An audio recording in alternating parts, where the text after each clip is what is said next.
اللہ اللہ اللہ اللہ۔ آج ایک سپارہ اور بیان کرنا ہے۔ اللہ تعالیٰ توفیق عطا فرمائے، اللہ تعالیٰ ہمت عطا فرمائے، آپ سب کو اللہ بڑی برکتیں عطا فرمائے۔ سورۃ المومنون سے یہ پارہ شروع ہوتا ہے۔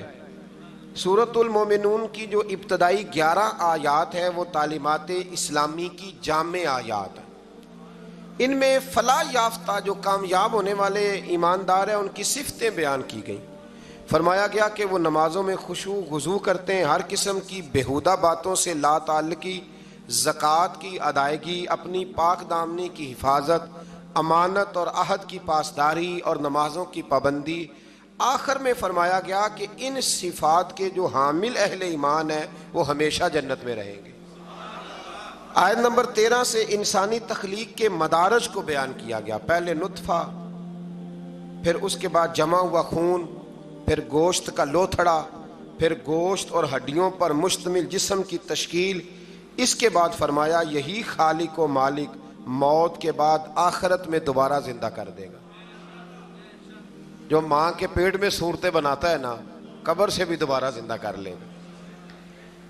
پھر آیت نمبر 27 سے ایک بار پھر حضرت نوح علیہ السلام کی کشتی بنانے کا ذکر ہے۔ آیت نمبر 33 سے بیان ہوا کہ ہود کی قوم کے کفار، منکرین آخرت اور خوشحال لوگوں نے نبی پر طنز کرتے ہوئے کہا کہ یہ تو ہم جیسے بشر ہیں۔ اللہ تعالیٰ نے پھر ان کی ہلاکت کا بیان فرمایا، اور پھر اللہ تعالیٰ نے حضرت موسیٰ اور ہارون کی بعثت کا بھی ذکر کیا، اور قوم موسیٰ کی سرکشی جو پچھلے پاروں میں گزر گئی اس کا بھی یہاں اللہ نے دوبارہ ذکر فرمایا۔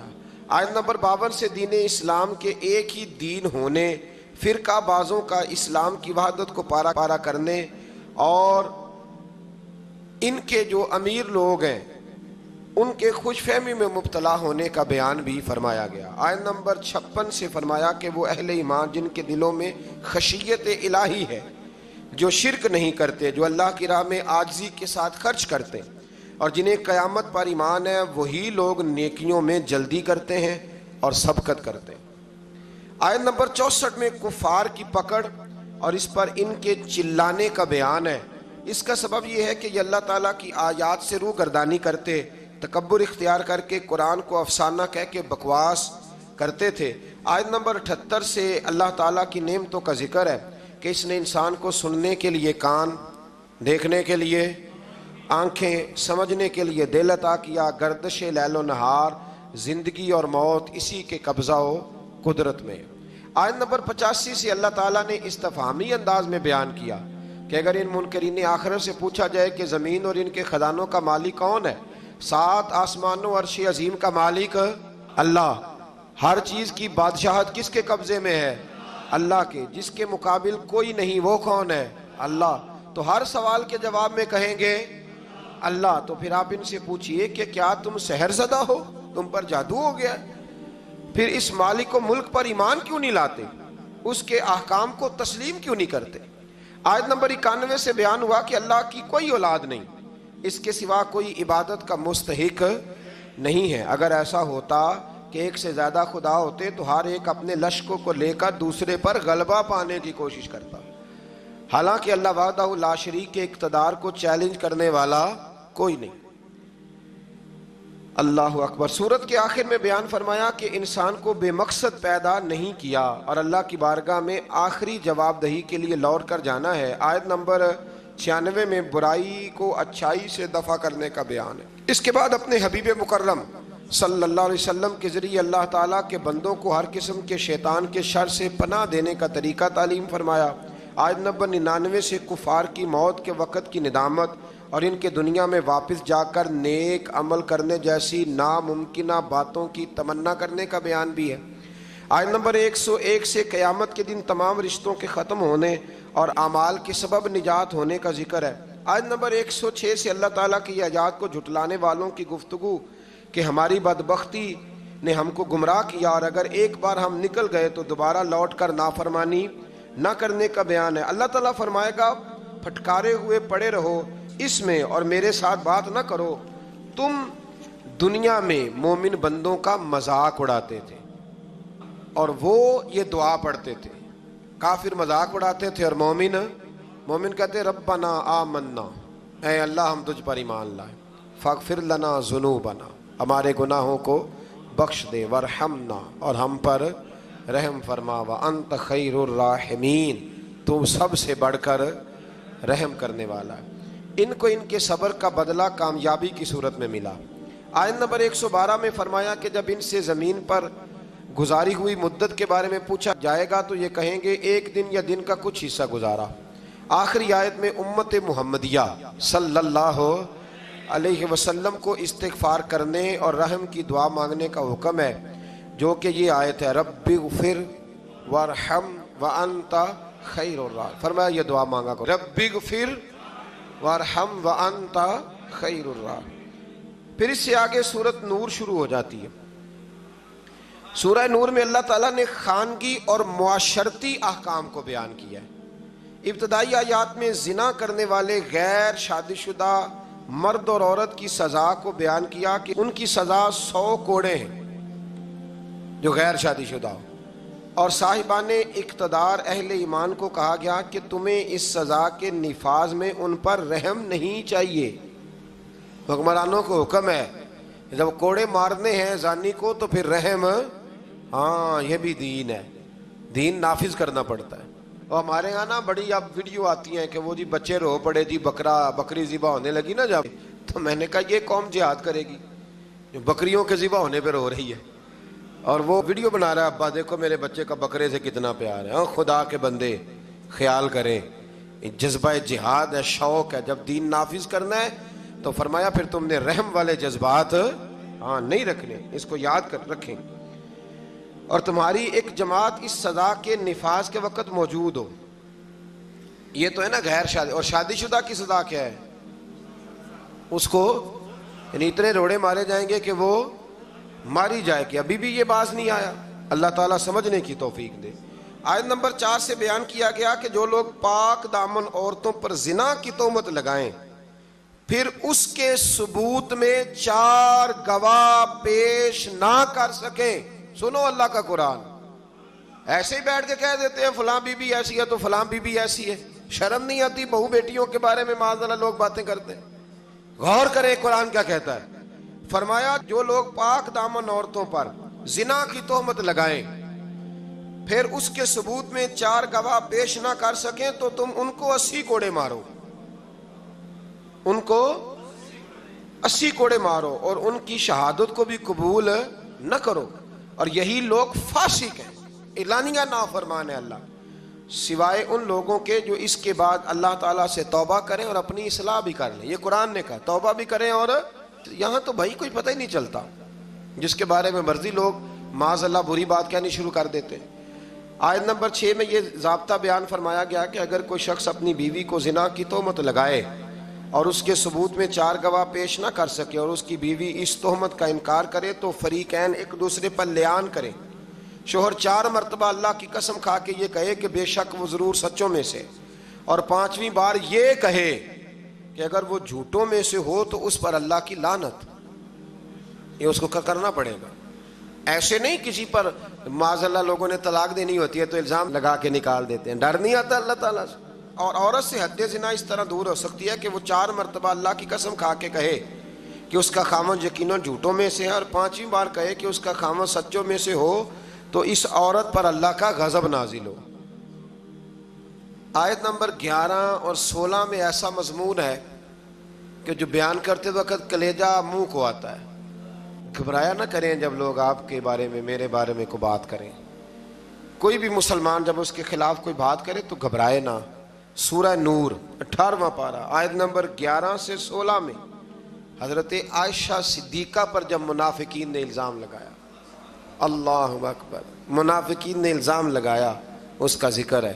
یارو حضرت عائشہ پر، مومنوں کی ماں پر منافقین نے الزام لگا دیا، اور میرے رسول کریم علیہ السلام کی آنکھیں آنسوؤں سے تار ہو گئیں۔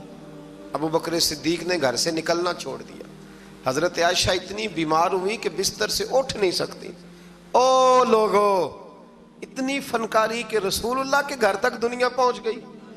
مولا علی شیر خدا آئے، عرض کرنے لگے سونیا فکر نہ کریں